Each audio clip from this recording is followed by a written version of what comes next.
Hi everybody, welcome to my channel. My name is Ashim. This is today's back and traps workout. It's a hypertrophy day. I know this is going to sound a little weird, but I did do back squats before my back training, as in the sense that before I actually began my back exercises. And the reason for doing these back squats is because I have a big gap between leg day and the next deadlift day. I do deadlifts on Fridays and then I have my leg training day on Sunday.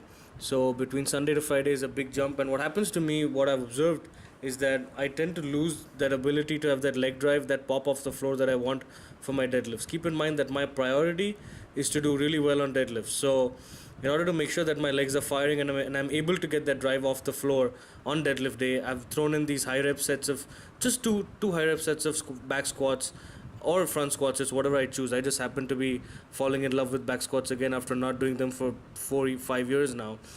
So that's why I've chosen back squats today. But yeah, two sets of 15 to 20 reps, or actually 12 to 20 reps. And the gym today was extremely crowded. That's why it's such an odd angle that I'm recording my back squats on. It looks like all the reps are high, but they're not really that high at all. In fact, I go really deep with my back squats. You guys can see last week's video. It's pretty legitimate on that one because it's a side view. Well, whatever.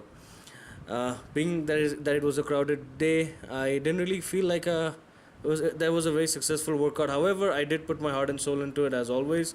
The lat pull downs, which you guys are watching, I'm making sure that each rep is properly locked out. The goal is to make sure that every single rep is a full rep. And oh yeah, so in this video, almost all the sets that I've recorded are rest pause sets, because the rest pause sets tend to take up the most amount of time, the most number of reps. So that's why you guys can be better. My form can be better assessed that way. So the thing is that I'm not showing you guys the in-between rests that I'm taking between these mini sets.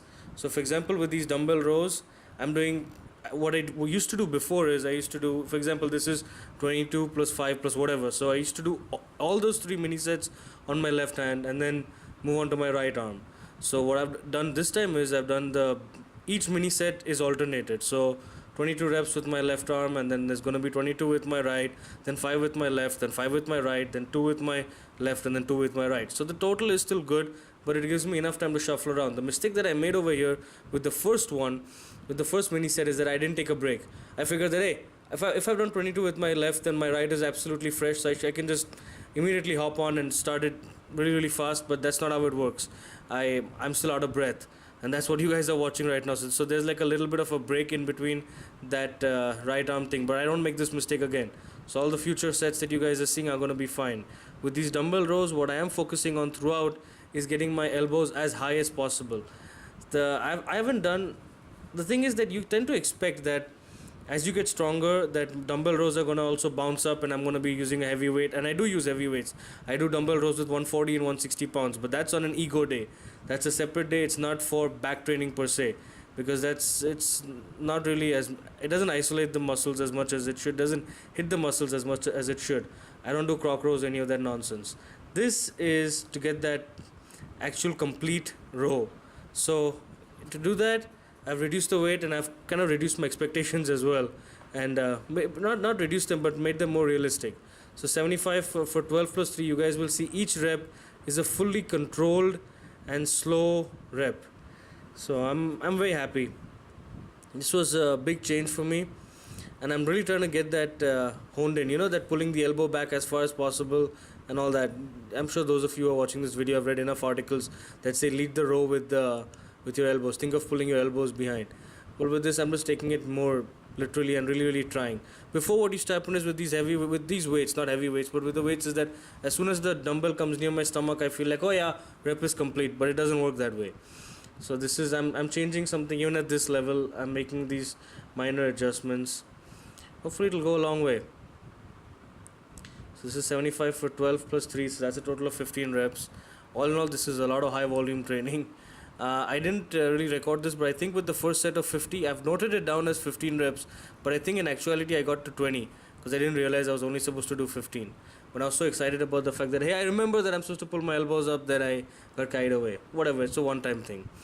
With these cable rows, again, I'm trying to make sure each rep is full, and I think I may be bouncing a bit too much, but the weight is light, so it's not that difficult. It gets difficult towards the end, and that's why I take that little bit of a break. So it's 15 plus 5, that's a total of 20 reps.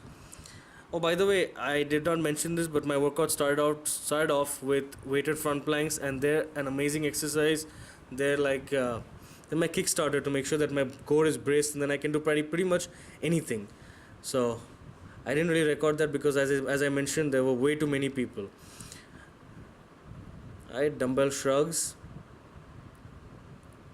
Now trying to hold at the top and really squeeze my traps together. Eric taught me to do upright rows in a little bit of a different way, and you guys are going to watch that. The dumbbells are going to be held at my side almost like in a hammer grip. It's sort of like an inverted dip actually, and I think it give me an incredible burn. So look, I'm going to be sticking to that. Hopefully I'm going to get a big back doing this. I'm not really bringing them to the front. I'm not really leading with the elbows or anything like that. I'm just making sure I really squeeze the hell out of my traps. Alright guys, this is all I have for today. Thank you very much for watching my video. Thank you for your love and support. Thanks.